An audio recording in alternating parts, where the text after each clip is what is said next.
বছরে একজন মুজাদ্দিদ যিনি সমাজকে সংস্কার করেন, আল্লামা দেলোয়ার হোসেন সাঈদী রাহিমাহুল্লাহ ছিলেন তেমন একজন মুজাদ্দিদ। চিৎকার করে কে সমুন্নত করেছেন, গণমানুষের কাছে তাফসিরুল কোরআনকে জনপ্রিয় করেছেন। তাফসিরুল কোরআন এই যে টার্মিনোলজি, এই টার্মটাই উনি আসলে জনপ্রিয় করেছেন। আমরা আগে জানতাম না যে এভাবে তাফসির করা যায়, এভাবে scientific indications of the Holi কোরআনকে মানুষের কাছে পেশ করা যায়, এভাবে এত জীবন ঘনিষ্ঠ করে, এত ইন্টারেক্টিভ করে কোরআনের কথাগুলো মানুষের কাছে উপস্থাপন করা যায়।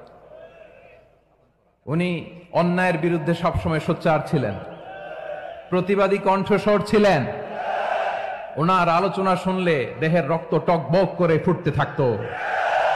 আল্লাহু আকবার, আল্লাহু আকবার, আল্লাহু আকবার। He was a strong mouthpiece of Islamic revivalism. Islamic জাগরণের স্ট্রং মাউথপিস ছিলেন আল্লামা সাঈদী রাহিমাহুল্লাহ। অনেক দোয়া পেয়েছেন। আমরা পড়েছি, এমন জীবন তুমি করিবে গঠন, মরণে হাসিবে তুমি, কাঁদিবে ভুবন। গোটা বিশ্বকে তিনি কাঁদিয়েছেন। আল্লামা যখন ইন্তেকাল করলেন, আমি তখন মালয়েশিয়া থেকে যুক্তরাষ্ট্রে একটা কনফারেন্সে যোগ দিতে যাচ্ছি, কাতার এয়ারলাইন্সে। মালয়েশিয়া থেকে দোহাতে নামলাম। দোহায় যখন আমার ট্রানজিট, তখন শুনতে পেলাম যে আল্লামা বিদায় নিয়েছেন। সোশ্যাল মিডিয়ায় শুনে বিশ্বাস করতে পারলাম না। মুহূর্তের মধ্যেই মাসুদ সাঈদী ভাইকে মেসেজ করলাম, উনি কোনো উত্তর দিতে পারলেন না। মাসুদ ভাইয়ের সাথে যখন কোলাকুলি করি, আমাদের শামীম ভাইয়ের সাথে যখন কোলাকুলি করি, মনে হচ্ছে আল্লামা সাঈদীর ঘ্রাণ পাই। শরীরটা লিটারালি কাঁপছিল, নিজেকে মানাতে পারছিলাম না, বিশ্বাস করতে পারছিলাম যে আসলে আল্লামা বিদায় নিয়েছেন। ইন দ্য মিন টাইম আমার সেকেন্ড ফ্লাইট দোহা টু নিউ ইয়র্ক, 12 ঘন্টার ফ্লাইটে উঠলাম। ইন্টারনেট থেকে বিচ্ছিন্ন হলাম। নামার পরে শুনলাম আল্লাহু আকবার, যেখানে ওনাকে কবরস্থ করার কথা ছিল সেখানেও কবর দিতে দেয়া হয় নাই। ছবিগুলো দেখতে লাগলাম, হাসিমাখা মুখ, হাসিমাখা নিথর দেহটা, মরণে হাসিবে তুমি, কাঁদিবে ভুবন। From east to west, from north to south, the entire globe, গোটা বিশ্ব ওনার জন্য কেঁদেছে, গোটা বিশ্ব কেঁদেছে। কাবার গিলাফ ধরে ধরে মানুষ চিৎকার করেছে। এর চেয়ে শ্রেষ্ঠ মৃত্যু কি আর হতে পারে? আমাদের আল্লামার আর কি পাওয়ার ছিল বলেন? আর কি পাওয়ার ছিল? কুল্লু নাফসিন যায়িকাতুল মাউত, যারাই দুনিয়াতে আসবে তারা ইন্তেকাল করবে, এটা আমরা মেনে নেই, এটা আমরা জানি। কিন্তু অবাক করা বিষয় হচ্ছে, আমরা আজও জানি না আমাদের আল্লামার মৃত্যু কি স্বাভাবিক হয়েছে নাকি এটা পরিকল্পিত মেডিকেল কিলিং ছিল। এটা যে পরিকল্পিত মেডিকেল কিলিং ছিল, এটা ধারণা করার পেছনে অনেক কারণ আছে। তিনি আধিপত্যবাদের বিরুদ্ধে সোচ্চার ছিলেন, ফ্যাসিবাদের বিরুদ্ধে সোচ্চার ছিলেন, রাজনৈতিক প্রতিহিংসার শিকার ছিলেন। এজন্য এটা মেডিকেল কিলিং হতে পারে, এ ধারণা আমরা করতেই পারি। আওয়াজ করে বলেন ঠিক কি না? যে সময়টা আমরা কাটাচ্ছি, এত সুন্দর সময় বাংলাদেশ আর পাবে না। আমাদের জন্মের পর থেকে এরকম চমৎকার সময় আমরা পাই নাই। এটাই আসল সময়। আমরা ইন্টারিম গভর্নমেন্টের কাছে দাবি জানাই, উচ্চতর তদন্ত কমিটি করে এটা কি হত্যাকাণ্ড ছিল নাকি স্বাভাবিক মৃত্যু ছিল, এই রিপোর্ট গণমানুষের কাছে প্রচার করে জানাতে হবে। এই দাবির সাথে কি সবাই আপনারা একমত? চট্টলাবাসী আল্লাহ তাআলা তার এই মুখলেস গোলামকে তার জান্নাতুল ফেরদাউসের মেহমান হিসেবে কবুল করুক, তার জীবনের সকল খেদমাগুলোকে কবুল করুক, জান্নাতুল ফেরদাউসের আলা মাকামে তাকে মেহমান হিসেবে কবুল করুক। আল্লামা শহীদ দেলোয়ার হোসেন সাঈদী রাহিমাহুল্লাহ, উনি ছাড়াও এই ঐতিহাসিক ময়দানে কথা বলেছেন আল্লামা লুৎফুর রহমান রাহিমাহুল্লাহ। চলে গিয়েছেন আমাদেরকে ছেড়ে। তিনি বলতেন, ইনশাআল্লাহ মিজান আবার আসবে। হুজুর, আমি তো আসলাম, আপনি তো আমাদেরকে ছেড়ে চলে গেলেন। লক্ষ লক্ষ তাওহীদি জনতাকে নিয়ে তাদের জন্য দোয়া করছি, আল্লাহ তাআলা ওনাদের জীবনের সকল ভুল ত্রুটি ক্ষমা করে দিয়ে তাদেরকে জান্নাতুল ফেরদাউসের মেহমান বানিয়ে নিক।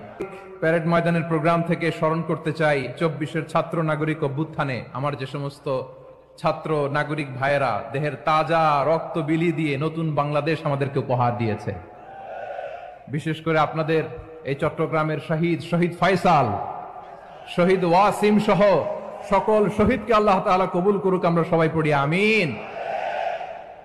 প্রিয় ভাইয়েরা, আমি নগণ্য একজন কোরআনের ছাত্র, এত বিশাল মঞ্চে এত বড় প্ল্যাটফর্মে কথা বলা আমার জন্য সাজে না। তারপরও আমাদের মুরব্বীরা আমাদের ডানে বায়ে বসে আছেন, ওনাদের আদেশ ক্রমে ওনাদের ইসলামের পক্ষের এই গণজোয়ারকে আগামীর বাংলাদেশের ইসলামের জন্য তুমি কবুল করো। যেই ভালোবাসা ইসলামের জন্য হয়, যেই গণজোয়ার কোরআনের জন্য হয়, পৃথিবীর কোন শক্তি দিয়ে সেটাকে আটকানো যায় না। জোরে বলেন ঠিক কিনা? এজন্য গ্রাজুয়ালি, সিস্টেম্যাটিক্যালি, মেথোডোলজিক্যালি আমাদেরকে আগাতে হবে, শুধু আবেগ দিয়ে নয়। বিবেকেরও দরকার আছে না নাই? কুরআনুল কারীম থেকে কিছু কথা শুনি। আমি যে টপিকটা নিয়ে আজকের ঐতিহাসিক চট্টগ্রামের প্যারেড ময়দানের তাফসিরুল কোরআন প্রোগ্রামে আলোচনা করব, সেটা হচ্ছে সূরাতু আন-নাহলের 90 নম্বর আয়াত নিয়ে কিছু কথা আমরা উপস্থাপন করবার চেষ্টা করব ইনশাআল্লাহ। আমার খুতবার শুরুতেই আপনারা মোটামুটি আন্দাজ করে ফেলেছেন যে আমি কি নিয়ে আলোচনা করব, কারণ যে আয়াতটি আমি তেলাওয়াত করেছি এই আয়াতটি প্রায়শই এই ভূখণ্ডে, এই বাংলাদেশে জুমার দিনে খতিব সাহেবরা দ্বিতীয় খুতবা শেষের দিকে পড়ে না? কি কমন পড়ছে? ইন্নাল্লাহা ইয়া'মুরু বিল আদলি ওয়াল ইহসান ওয়া ইতা'i যিল কুরবা ওয়া ইয়ানহা আনিল ফাহশাই ওয়াল মুনকারি ওয়াল বাগি ইয়া'iদুকুম লাআল্লাকুম তাযাক্কারুন। মুখস্থ আছে না সবার? আসুন আমরা এই আয়াতের সরল অর্থ, এর মর্মবাণী, এর সংক্ষিপ্ত তাফসীর সবাই মিলে আজকের এই প্রোগ্রাম থেকে উদ্ধার করার চেষ্টা করি। এই আয়াতটা অনেক কম্প্রিহেন্সিভ একটা আয়াত। সাইয়েদনা আব্দুল্লাহ ইবনে মাসউদ রাদিয়াল্লাহু তাআলা আনহু উনি বলেছেন, ইন্নাহা মিন আজমাই আয়াতিল কুরআন, এটা কোরআনের সবচেয়ে জামে মানে আয়াত। যদিও ছোট্ট আয়াত, অল্প কিছু কথামালা, কিন্তু তিনি বলতেন এটা কোরআনের সবচেয়ে জামে মানে সবচেয়ে কম্প্রিহেন্সিভ একটা আয়াত। বিষয়ে বারণ করেছেন, মানে নিষেধ করেছেন। আওয়াজ করে বলুন, আদেশ করেছেন কয়টা? প্রিয় চট্টলার ভাইয়েরা, আমার মতো এই যে 3 আঙ্গুল উঁচু করে বলেন, 3টা আদেশ, 3টা নিষেধ। এই 3টা আদেশ আর 3টা নিষেধের ভেতরে আল্লাহ তাআলা গোটা ইসলামী শরিয়ার মূল নির্যাসকে ঢুকিয়ে দিয়েছেন। সুবহানাল্লাহ। এই ছোট্ট একটা আয়াতে গোটা ইসলামী শরিয়ার, the gist, the cream of the creams, গোটা ইসলামী শরিয়ার মূল নির্যাসকে আল্লাহ ঢুকিয়ে দিয়েছেন। 3টা আদেশ আর 3টা নিষেধ। আশাদ করছেন, ইন্নাল্লাহা ইয়া'মুরু বিল আদলি ওয়াল ইহসান, নিশ্চয় আল্লাহ তাআলা তোমাদেরকে ন্যায় বিচারের আদেশ দেন, সদাচরণের আদেশ দেন, নিকটাত্মীয়দেরকে দানের আদেশ দেন। আদেশ কয়টা? আওয়াজ করে সবাই বলুন তো কয়টা? নিশ্চয় আল্লাহ তাআলা তোমাদেরকে ন্যায় বিচারের আদেশ দেন, সদাচরণের আদেশ দেন, তিনি তোমাদের নিকটাত্মীয়দেরকে দানের আদেশ দেন, আর তিনি তোমাদেরকে অশ্লীলতা থেকে নিষেধ করেন, মন্দ কাজ থেকে নিষেধ করেন, অবাধ্যতা সীমা লঙ্ঘন থেকে নিষেধ করেন। তিনি তোমাদেরকে উপদেশ দেন যাতে তোমরা শিক্ষা গ্রহণ করো। সুবহানাল্লাহ। ইয়া'মুরু বিল আদল, সুবিচার, ন্যায় বিচারের আদেশ তিনি দেন। ইহসানের আদেশ দেন, যাতে আমরা ইহসান করি, একে অপরের প্রতি সুবিচার করি, মহানুভবতা দেখাই, অনুগ্রহ দেখাই, আর নিকট আত্মীয়দেরকে যেন আমরা দান করি। এই 3টা আদেশ তিনি দিয়েছেন।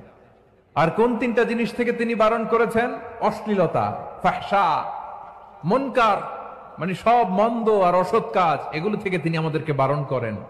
ওয়াল বাগি, অবাধ্যতা, সীমা লঙ্ঘন, এই 3টা কাজ থেকে তিনি আমাদেরকে বারণ করেন। তিনি আমাদেরকে উপদেশ দেন, স্বয়ং আল্লাহ তাআলা আমাদেরকে উপদেশ দেন যাতে করে আমরা শিক্ষা গ্রহণ করি। সুবহানাল্লাহ পড়ে। তাহলে আসুন আমরা ধরে ধরে একটা একটা করে সামনের দিকে আগাই। আল্লাহ তাআলা প্রথমে আমাদেরকে আদেশ দিয়েছেন আদালের, ইন্নাল্লাহা ইয়া'মুরু বিল আদল। আওয়াজ করে বলুন আল আদাল। উর্দু জানি, হিন্দি জানি, অনেকে ইংরেজিও জানি, কিন্তু আরবি শব্দগুলো আমাদের মুখ দিয়ে বেরোতে চায় না। আওয়াজ করে বলুন আল আদাল। আদল অনেকে না বুঝলেও আদালত শব্দটা বুঝবেন। আদালত, আদালত, আদালত বুঝেন না? যেখানে বিচার কার্যের ফয়সালা করা হয়, কোর্ট কাচারি, আদালত, এটা তো ভেরি কমন। এটা শুনছেন না সবাই? আদালত, যেখানে ন্যায় বিচার হবে, সুশাসন হবে। কিন্তু ভাগ্যের কি নির্মম পরিহাস, ওখান থেকে মিথ্যা সাক্ষী দিয়ে মনমতো রায় দিয়ে দেয়া হয়। এগুলোর পরিবর্তন হওয়ার দরকার আছে না নাই? প্রিয় ভাইয়েরা, আদালত, আল আদল, ইংরেজিতে বলে জাস্টিস, ন্যায় বিচার, সুবিচার, সুশাসন, জাস্টিস, আল আদাল। সব জায়গায় এই জাস্টিস থাকা দরকার। Justice should be prevailed in the society. The mission of all prophet was to uphold the justice. সব নবীর মিশন ছিল এই জাস্টিসকে, আদালকে, সুশাসন আর সুবিচারকে নিশ্চিত করা। পড়েন সুবহানাল্লাহ। And the core message of every divine scripture was to uphold justice.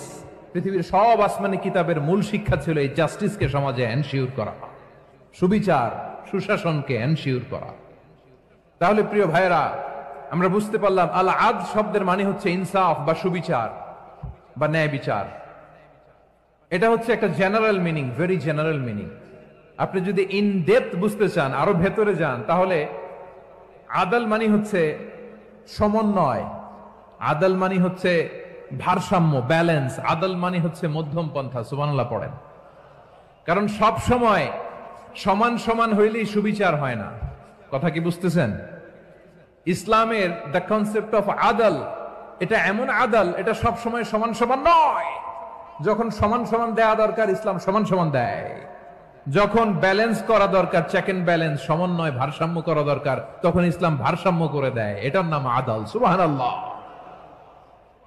সহজ করে আপনাদেরকে বুঝাই। যেমন ধরুন, একটা পরিবারের 3 জন সদস্য, স্বামী, স্ত্রী আর সন্তান। তাদের সকালবেলার ব্রেকফাস্টে স্বামীর সকালের নাস্তায় আর সন্তানের বেশি হয়ে যায় কয়টা? আচ্ছা, সমান সমান নীতিতে সবাইকে যদি সকালের নাস্তার জন্য একটা করে রুটি দেই, সন্তানের জন্য ঠিক আছে, কিন্তু স্ত্রী বেচারির কম পড়ে কয়টা? স্বামীরটা আর সন্তানকে দেই একটা, তাহলে কারো অপচয় হবে না। যার যতটুকু দরকার ঠিক ততটুকুই কাজে লাগবে। চিল্লায় বলেন ঠিক কিনা? এটাই হচ্ছে ইসলামের আদল। রব্বুল আলামিন বলেন, ইউসিকুমুল্লাহু ফি আওলাদিকুম লিযযাকারি মিসলু হাযযিল উনসায়াইন। আল্লাহ তোমাদেরকে ওসিয়ত করেন, তোমাদেরকে আদেশ দেন, উত্তরাধিকার সম্পদ যখন বন্টন হবে, ছেলেরা যতটুকু পাবে, মেয়ে পাবে তার অর্ধেক। সুবহানাল্লাহ বলেন। দেখেন, ছেলে যদ্দূর, মেয়ে অর্ধেক। মেয়ে সেখানে মোহরানা পায়, তাহলে চেক এন্ড ব্যালেন্স, ভারসাম্য, ব্যালেন্স, মধ্যম পন্থা এখানে আছে না নাই? এটাই হচ্ছে ইসলামের আদল। আল্লাহ তাআলা এই আদলের আদেশ দিয়েছেন, সুবিচার, ন্যায় বিচার, সুশাসন এবং ভারসাম্যের আদেশ দিয়েছেন। প্রিয় ভাইয়েরা, একটি শান্তিময় সমাজ, একটা সমৃদ্ধ সমাজ, একটা মানবিক সমাজ যদি আমরা পেতে চাই, এই আয়াতের মধ্যে যতগুলো পয়েন্ট আছে সবগুলোর বাস্তবায়ন লাগবে। কথা বুঝতে পেরেছেন? বলেন, আওয়াজ করে বলেন, আমরা একটা শান্তির সমাজ চাই কি চাই না? আমরা একটা সমৃদ্ধ বাংলাদেশ চাই কি চাই না? আর বৈষম্য, এই যে বৈষম্য বিরোধী ছাত্র আন্দোলন কমন পড়ছে। এই যে একজন সমন্বয় একটু দেখা করলো আমার সাথে। জুলুম মানে হচ্ছে বৈষম্য। বৈষম্যের স্থান ইসলামে নাই, অবিচারের স্থান ইসলামে নাই, জুলুমের স্থান ইসলামে নাই। আল্লাহ তাআলা বলেন যে আমি জুলুমকে নিজের জন্য হারাম করেছি এবং তোমাদের জন্য হারাম করেছি। বিশ্বনবী ফরমান, আল্লাহ তাআলা বলেন হাদিসে কুদসিতে, ইয়া ইবাদি ইন্নী হারামতুয যুলমা আলা নাফসি ওয়া জাআলতুহু বাইনাকুম মুহাররামান ফালা তাযালামু। আমার গোলামেরা শোনো, নিশ্চয় আমি আল্লাহ তাআলা জুলুমকে আমি আমার উপরে হারাম করেছি, অনুরূপভাবে জুলুম করাকে তোমাদের উপরেও হারাম করেছি। ফলে ফালা তাযালামু, তোমরা একে অপরের সাথে জুলুম করো না। নির্দেশনাটা কার? খবরদার, জুলুমের সাথে আমাদের কোনো সম্পর্ক নাই। আল্লাহ তাআলা আদলের আদেশ দিয়েছেন, আদালতের আদেশ দিয়েছেন, সুশাসনের, ন্যায় বিচারের আদেশ দিয়েছেন। ইন্নাল্লাহা ইয়ামুরু বিল আদল, আমাদেরকে আদল প্রতিষ্ঠা করতে হবে। জুলুমের সাথে ইসলামের কোনো সম্পর্ক নাই। জালিমের পরিণতি কি হয় আমরা জীবদ্দশাই তো দেখলাম। এমনও কোনো জুলুম নাই যে হয় নাই, ঠিক কিনা বলেন? আহারে জুলুম, জুলুম। রিসেন্টলি আয়না ঘরের কিছু ছবি প্রকাশিত হয়েছে সোশ্যাল মিডিয়ায়, দেখেছেন আপনারা? হ্যাঁ, ছোট্ট একটা জায়গা, স্বাধীন মানুষকে প্রাণীর মতো, পাখির মতো খাঁচায় বন্দী করে রেখেছে। কখন দিন কখন রাত কিচ্ছু জানে না, কখন দিন কখন রাত কিছু জানে না। বছরের পর বছর কেটে গিয়েছে। এক্সট্রা জুডিশিয়াল কিলিং এর কোনো হিসাব নাই, বিচার বহির্ভূত হত্যা, এনফোর্স ডিসঅ্যাপিয়ারেন্স, গুম, যেটা সবচাইতে বড় মানবতা বিরোধী অপরাধ। মানুষ যে গুম হয়েছে তার কোনো ইয়ত্তা নাই। যেই ফ্যামিলির সদস্য গুম হয়েছে তারা কি ওই লোকটার জন্য মাগফিরাতের দোয়া করবে নাকি সুস্বাস্থ্যের দোয়া করবে তারা নিজেরাও জানতো না। বিডিআর নওজওয়ানদের যারা ছাড়া পেল দেখলাম বিনা অপরাধে, কোনো অন্যায় ছাড়া, অপরাধ ছাড়া তাদের জীবন থেকে, তাদের তারুণ্যের, তাদের যৌবনের 15 বছর, 16 বছর, 17 বছর নাই। বাবারে চিনে না, বাবা মেয়েরে চিনে না। মেয়েকে এখন বিয়ে দিয়ে আরেক ছেলের হাতে তুলে দিবে। মেয়ের শৈশব বাবা দেখে নাই, মেয়ের কৈশোর বাবা দেখে নাই, মেয়ের তারুণ্য দেখে নাই। আরেক যুবককে দেখলাম 14 বছরের 14 দিনের সংসার, 2 সপ্তাহের সংসার শেষে জেলে গেছে। কত যুবকের যে স্ত্রী চলে গিয়েছে ফ্যামিলি ছেড়ে, কারণ জানে না তো কবে আসবে, কি হবে, কেউ জানতো না। দাম্পত্য জীবনের মাত্র 14 দিনের স্মৃতি, এই স্মৃতিকে আঁকড়ে ধরে এক বোন 16টা বছর 17টা বছর কাটিয়ে দিয়েছে। আমি নিউজটা দেখে ভাবলাম আমার এই বোনের প্রতিটি দিন কিভাবে কেটেছে, প্রতিটি রাত কিভাবে কেটেছে, প্রতিটি ক্ষণ কিভাবে কেটেছে। বিশ্বনবী বলেছেন, ইত্তাকি দাওয়াতাল মাজলুম ফাইন্না লাইসা বাইনাহু ওয়া বাইনাল্লাহি হিজাব। মাজলুমের কান্নাকে ভয় করো, কারণ মাজলুমের কান্না আর আল্লাহর মাঝে কোনো পর্দা থাকে না। আমরা আর নতুন করে কেউ জালিম হোক এটা চাই না, নতুন করে আবার কেউ ফ্যাসিস্ট হোক আমরা চাই না, এক দল আরেক দলকে নিশ্চিহ্ন করার রাজনীতি করুক আমরা চাই না। আমরা সুশাসনের বাংলাদেশ চাই, আমরা মানবিক বাংলাদেশ চাই, আমরা একটা সমৃদ্ধ বাংলাদেশ চাই, আমরা বিশ্বের বুকে সম্মান নিয়ে মাথা উঁচু করে দাঁড়াতে চাই, ঠিক কিনা বলেন? আল্লাহ বললেন, এটা যদি তোমরা চাও, একটা সমৃদ্ধ সমাজ যদি বিনির্মাণ করতে চাও, মানবিক সমাজ যদি বিনির্মাণ করতে চাও, আমি তোমাদেরকে সেজন্য প্রথমেই আদালতের নির্দেশ দিলাম। ইন্নাল্লাহা ইয়া'মুরু বিল আদল, নিশ্চয় আল্লাহ তাআলা তোমাদেরকে ন্যায় বিচার, সুশাসন এটার আদেশ দেন। সুবহানাল্লাহ। ন্যায় বিচারের আদেশ আল্লাহ তাআলা কোরআনের বিভিন্ন আয়াতে দিয়েছেন। আল্লাহ তাআলা বলছেন, ইন্নাল্লাহা يأمركم أن تؤدوا الأمانات إلى أهلها وإذا حكمتم بين الناس أن تحكموا بالعدل إن الله نعم ما يعظكم به إن الله كان سميعا بصيرا। আল্লাহ তাআলা বললেন, আল্লাহ আদেশ দিচ্ছেন, যে ব্যক্তি আমানতের হকদার তার হাতে তোমরা আমানত পৌঁছে দাও, আর যখন তোমরা বিচার কার্য করবে, বিচার ফয়সালা করবে, আদালতের সাথে করো। সুবহানাল্লাহ বলেন। ওয়া ইযা হাকামতুম বাইনান নাসি আন তাহকুমু বিল আদল, আদালতের সাথে করবা। আল্লাহ তাআলা বলেন, যারা জাজ হবে, বিচারক হবে, তাদের যদি বাদী বিবাদীর কারো সাথে শত্রুতা থাকে, কারো সাথে যদি কোনো ধরনের রেষারেষি থাকে, আল্লাহ বলেন বিচার কার্য করতে যে ওই শত্রুতা রেষারেষির কারণে আদালতের বাইরে যে অবিচার করে বিচার করো না। ধরে ধরে বিচার করার সময় আমরা যেন আদাল করি সেটা বলেছেন। কোরআনের কোন কোন জায়গায় আল্লাহ তাআলা এই আল আদ শব্দটা ব্যবহার করেছেন। আবার একই জিনিস ইনসাফ, সুবিচার, সুশাসন, ন্যায় বিচার, ন্যায় পরায়ণতা বুঝাতে আল্লাহ তাআলা কখনো কখনো আল কিসত শব্দটা ব্যবহার করেছেন। আওয়াজ করে সবাই বলুন আল কিসত। প্রিয় ভাইরা, সবাই আওয়াজ করে আমার সাথে সাথে বলুন আল কিসত। আল্লাহ তাআলা বলেন, ওয়া ইন হাকামতা ফাহকুম বাইনাহুম বিল কিসত ইন্নাল্লাহা ইউহিব্বুল মুকসিতিন। যখন তুমি বিচার করবে, বিশ্বনবীকে উদ্দেশ্য করে অ্যাড্রেস করে বললেন, নবী হে, ইহুদিরা কোনো বিষয়ে মীমাংসার জন্য যদি আপনার দরবারে আসে, যদি বিচার করতে হয়, খবরদার অবিচার করবেন না, ফয়সালা যেটা করবেন কিসতের সাথে করবেন। আমি কিয়ামতের দিন ন্যায় পরায়ণতার মানদণ্ড স্থাপন করব, যেটাকে আমরা মিজানের পাল্লা বলি। আল্লাহ বলেন, ন্যায় বিচারের মানদণ্ড কিয়ামতের ময়দানে আমি আল্লাহ স্থাপন করব। সেদিন কারো প্রতি বিন্দু পরিমাণ এক বিচার হবে, ন্যায় পরায়ণতার সাথে বিচার হবে। আওয়াজ করে পড়েন আল্লাহু আকবার। তাহলে প্রিয় ভাইরা, যে তিনটি বিষয়ে আল্লাহ তাআলা আমাদেরকে আদেশ দিয়েছেন, তার প্রথমটা হচ্ছে আদালত, ইনসাফ, সুবিচার, ন্যায় বিচার। এটা আমরা চাই কি চাই না? বিশ্বনবী ন্যায় বিচার, ন্যায় পরায়ণতা, সুশাসন প্রতিষ্ঠিত করেন কি করেন নাই? আপনারা বিশ্বনবীর সিরাত যারা পড়েছেন, আপনি দেখবেন বিশ্বনবীর সিরাতের পরতে পরতে, বাকে বাকে, সিরাতের বাকে বাকে এই আদালতের নমুনা মেলে। সুবহানাল্লাহ বলেন। ছোট্ট একটা নমুনা রাসূল সাল্লাল্লাহু আলাইহি ওয়াসাল্লামের আসসিরা আল আতরা থেকে ছোট্ট একটা নমুনা আপনাদের খেদমতে এখানে উপস্থাপন করি। বিশ্বনবী সাল্লাল্লাহু আলাইহি ওয়াসাল্লাম মক্কা বিজয় করলেন ৮ম হিজরিতে। মক্কা বিজয় শেষে তিনি কয়েক সপ্তাহ মক্কাতে অবস্থান করলেন। ইন দ্য মিন টাইম মক্কার একটা ভেরি প্রেস্টিজিয়াস এন্ড ডিগনিফাইড ফ্যামিলির নারী চুরিতে ধরা পড়ল। কিসে ধরা পড়ল? সবাই বলেন কিসে? আমাদের সমাজে আসেনি এটা? আছে? ছোট না বড়? হ্যাঁ, হিসাব করে শেষ করা যায় না। ৩.৫ লাখ কোটি টাকা নাই উন্নয়ন প্রকল্পের নামে।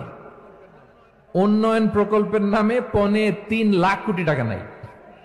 ৩.৫ লাখ কোটি টাকা লিখতে পারবেন আপনি? এক টানে লিখতে পারবেন? বুঝতেছেন কত বড় সংখ্যা? হ্যাঁ, বনু মাখজুমিয়া গোত্রের এক নারী মক্কায় চুরিতে ধরা পড়ল। বলেন তো চুরি করলে বিধান কি? সম্মুখে হাত কেটে দাও। বনু মাখজুমিয়া গোত্রের নারী যখন চুরিতে ধরা পড়লো, সাহাবারা চিন্তায় পড়ে গেলেন। সবেমাত্র মক্কার লোকেরা কালিমা পড়ে মুসলমান হয়েছে, ইসলামের আইন কানুন তেমন জানে না, ইসলামী শরিয়ার সাথে বেশি পরিচিত নয়। এখন যদি বিশ্বনবী চুরির যেই বিধান এটা যদি কায়েম করে হাত যদি কেটে দেয়, না জানি মক্কার লোকেরা আবার বিগড়ে যায়, না জানি মক্কার লোকেরা আবার মুরতাদ হয়ে যায়, না জানি মক্কার লোকেরা ইসলাম থেকে দূরে সরে যায়।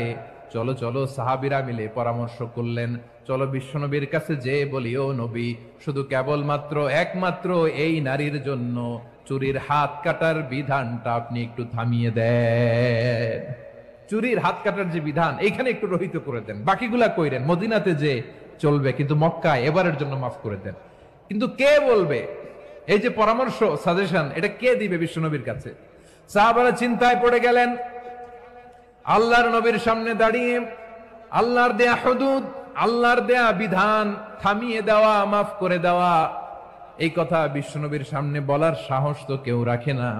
কেউ কেউ বলল, বিশ্বনবীর পালক পুত্র যায়েদ বিন হারেসার সন্তান উসামারে বিশ্বনবী নাতির মতো আদর করে, বড্ড বেশি ভালোবাসে উসামারে। এজন্য সাহাবারা উসামাকে বলতো হিব্বু রাসূলিল্লাহ, বিশ্বনবীর ভালোবাসা। কি বলতো? সাহাবীরা বললেন, বিশ্বনবীর ভালোবাসা হিব্বু রাসূলিল্লাহ, উসামারে পাঠাও।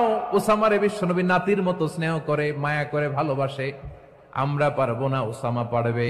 সবাই মিলে ফুলিয়ে ফুসিয়ে ওসামাকে, ছোট্ট ওসামাকে রাজি করালো। ওসামা এমন এমন কথা যে তুমি বিশ্বনবীর কাছে বলতে হবে, পারবা নাকি? ওসামা বলে, পারবো।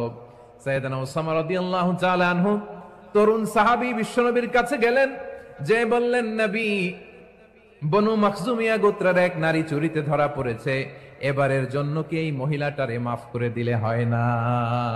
এবারের জন্য একটু ক্ষমা করা যায় না নবী?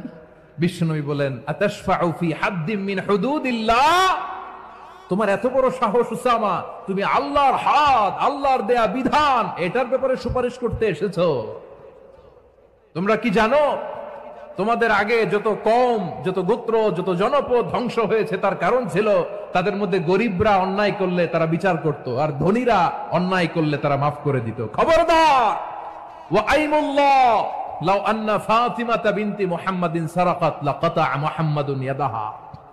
বিশ্বনবী বললেন, আরে ওসামা, বানু মাখজুমিয়ার ওই প্রেস্টিজিয়াস এন্ড ডিগনিফাইড ফ্যামিলির মেয়ে তো দূর কি বাত, অনেক দূরের কথা।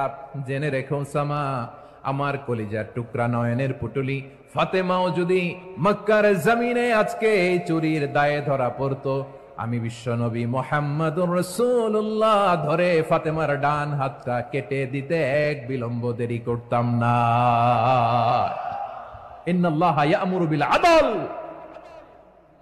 আমাদেরকে জাস্টিস শিখায়।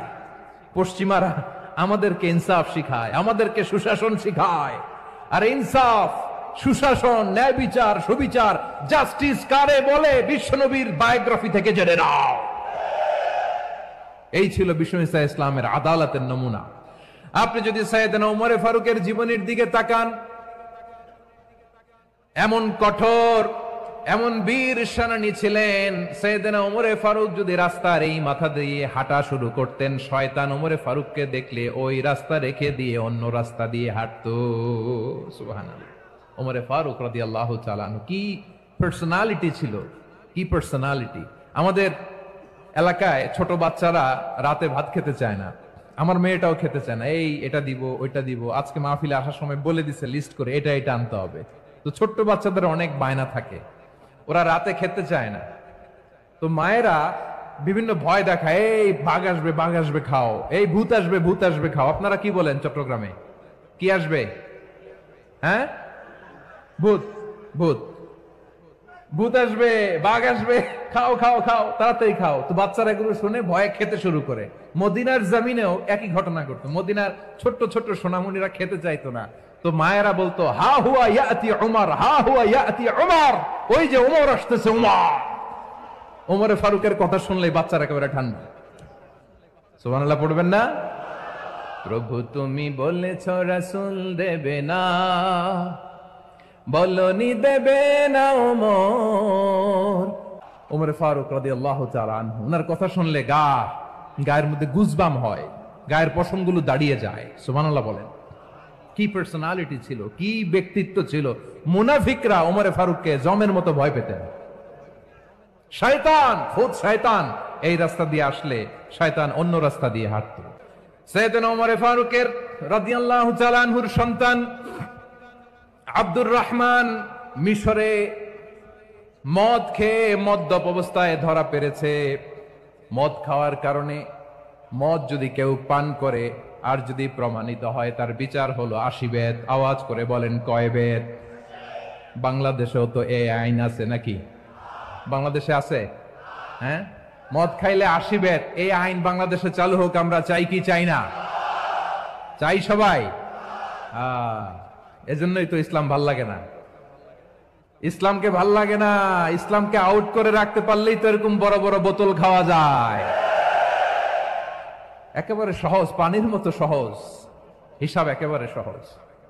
ওমরে ফারুক রাদিয়াল্লাহু তাআলা আনহুর ছেলে ভুল করে মদ পান করে ফেলেছিলেন। আব্দুর রহমান, ঘটনা ঘটেছে মিশরে। মিশরের গভর্নর তখন আমর ইবনে আস রাদিয়াল্লাহু তাআলা আনহু। আব্দুর রহমানের ভাই যে গভর্নরকে বলল, গভর্নর যদি একটু দয়া করেন। ওমরে ফারুক রাদিয়াল্লাহু তাআলা আনহু ওইটাকে, ওই বিচারকে তিনি ধর্তব্য মনে করেন নাই। মদিনাতে এনে আবার জনসম্মুখে আবার 80 বেত মেরেছেন। মিশরে ওমরে ফারুক রাদিয়াল্লাহু তাআলা আনহু আমর ইবনে আসকে গভর্নর করে পাঠালেন। সেখানে আমর ইবনে আসের ছেলে একটা প্রতিযোগিতায় রানার আপ হয়েছে। এক মিশরি সেখানে চ্যাম্পিয়ন হয়েছে। রানার আপ বুঝতে পেরেছেন তো? রানার আপ সেকেন্ড হয়েছে, এক মিশরি হয়েছে চ্যাম্পিয়ন প্রথম। কিন্তু গভর্নরের ছেলে ও জিততে পারে নাই। ও রাগে ওই মিশরির গায়ের মধ্যে কয়েকটা লাঠি দিয়ে বাড়ি মেরেছে। মিশরি যে মদিনাতে ওমরে ফারুকের কাছে বিচার দিলেন, আপনার গভর্নরের ছেলে অন্যায় ভাবে আমার গায়ে হাত তুলেছে। সাইয়েদনা ওমরে ফারুক আবার ফরমান জারি করলেন, আসো মদিনাতে আসো। মিশরীকে ডাকলেন। ওই মিশরের গভর্নর আমর ইবনে আস রাদিয়াল্লাহু তাআলা আনহুকে ডাকলেন, তার ছেলেকেও ডাকলেন। সবাই বসে রইল। আমর ইবনে আস রাদিয়াল্লাহু তাআলা আনহু মাথা নিচু করে বসে আছেন, লজ্জায় কাচুমাচু। হায় হায়, আজকে আমার ছেলের কারণে আমিরুল মুমিনিন খলিফাতুল মুসলিমিন ওমরে ফারুকের কাছে আমি জনসম্মুখে লজ্জিত হচ্ছি। সাইয়েদনা ওমরে ফারুক বললেন, এই নাও লাঠি। গভর্নরের ছেলে তোমার মাথার মধ্যে যতগুলো বাড়ি মেরেছে, আজকে জনসম্মুখে তুমি অতগুলা বাড়ি মারো। মিশরি বলে, থাক, আপনি যে ডেকে আনছেন সবার সামনে এটা বলছেন, এতেই আমি খুশি। আল্লাহু আকবার। আপনার মহানুভবতা দেখে আমি খুশি, আর অপমানের দরকার নাই। ওমরে ফারুক বলে, না, খবরদার, এই কথা মিশরি তুমি বলো না, মারো, যতগুলা বাড়ি মেরেছে মারো। বাধ্য হয়ে মিশরি আমর ইবনে আসের সামনে ওনার কলিজার টুকরা সন্তানের মাথার মধ্যে বাড়ি মারতে আরম্ভ করলেন। ঠিক যতগুলা বাড়ি গভর্নরের ছেলে আমর ইবনুল আসের ছেলে মিশরীর গায়ে মেরেছিল, মাথায় মেরেছিল। মিশরী গুনে গুনে ততটা মারলেন। এই দৃশ্য দেখে ওমরে ফারুক রেগে মেগে আগুন, রাগের চোটে রাগ সামলাতে না পেরে, আর নিজেকে সামলাতে না পেরে মিশরীরে বললেন, ছেলেরে মারা শেষ হয়ে গেলে এবার বাবার টাক মাথার মধ্যে কয়েকটা বাড়ি মার। রাগের চোটে, আউট অফ অ্যাঙ্গার, রাগের চোটে, যে আমার পাঠানো গভর্নর আমর ইবনুল আস তার ছেলেকে কেন আদব তারবিয়া কেন শিক্ষা দিতে পারে না। ছেলেরে মারা হইলে এবার আমর ইবনুল আসের মাথার মধ্যে দুইটা মারো। এটা রাগে বলেছেন, এটা শাস্তি হিসেবে না। সুবহানাল্লাহ পড়ে। তোমরা আমাদেরকে সুশাসন শিখাও, আমাদেরকে সুশাসন শিখাও। বিশ্বনবী বলেন আদাল এটা যেন তেন বিষয় না, এটা দিয়েই মানবিক সমাজ গড়তে হবে। আল্লাহ তাআলা কিয়ামতের কঠিন ময়দানে, যেদিন স্বামী স্ত্রীকে চিনবে না, স্ত্রী স্বামীকে দেখে পালিয়ে যাবে, বন্ধু বন্ধুরে চিনবে না, পীর সাহেব মুরিদরে চিনবে না, মুরিদ পীর সাহেবরে চিনবে না, দলের কর্মী তার নেতারে চিনবে না, নেতা তার কর্মীরে চিনবে না, বন্ধু বন্ধুরে দেখে পালাবে। এই কঠিন মুহূর্তে সূর্যটা মাথার কাছে চলে আসবে, জমিনটা তামার জমিন হবে। যে ইনসাফের সাথে বিচার করে, যে জাস্টিস সমাজে সার্ভ করে, যে সুশাসন নিশ্চিত করে, ওই ইমামুন আদেল। আদেল শব্দটা বুঝছেন না? ইন্নাল্লাহা ইয়া'মুরু বিল আদল, পাইছেন? আদেল। 7 শ্রেণীর ব্যক্তিকে আল্লাহ তাআলা সুশীতল আরশের নিচে ছায়া দিবেন, যেদিন তার দেয়া ছায়া ছাড়া কোনো ছায়া থাকবে না। এর প্রথম হচ্ছে ইমামুন আদেল, ন্যায়পরায়ণ শাসক। চিল্লায় বলেন সুবহানাল্লাহ। আবার বিশ্বনবী বললেন, ইন্নাল মুকসিতিনা ইনদাল্লাহি আলা মানাবিরা মিন নূর আন ইয়ামিনির রহমান। কিয়ামতের দিন যারা ন্যায়পরায়ণ হিসেবে আল্লাহর সামনে দাঁড়াবে, কিয়ামতের দিন রব্বুল আলামিন তার আরশের ডান দিকে ওই ন্যায়পরায়ণ লোকদের জন্য আরশের ডান দিকে একটা নূরের মিম্বারে তাদেরকে বসার সুযোগ করে দিবে। আল্লাহর আরশের ডান দিকে ন্যায়পরায়ণ লোকদের জন্য আল্লাহ তাআলা নূরের মিম্বার বানাবে। তার ঠিকানে কথা মনে করেছেন? আল আদাল, জাস্টিস। ইন্নাল্লাহা ইয়া'মুরু বিল আদল। আল্লাহ তাআলা এই আদালতের নির্দেশনা দেয়, সুবিচার, সুশাসন। প্রিয় ভাইয়েরা, এটা আমরা বাংলাদেশে চাই কি চাই না? এই যে অরাজকতা, এই যে অন্যায়, এই যে জুলুম, এই যে ইনকনসিস্টেন্সি সমাজের অসঙ্গতির প্রধান কারণ জাস্টিস নাই, সুবিচার নাই, সুশাসন নাই। শেষবারের মতো আওয়াজ করে বলেন তো, আমরা বাংলাদেশে আদল চাই কি চাই না? তাহলে প্রথম নির্দেশনা শেষ। আল্লাহ তাআলা তোমাদেরকে আদলের আদেশ দেন।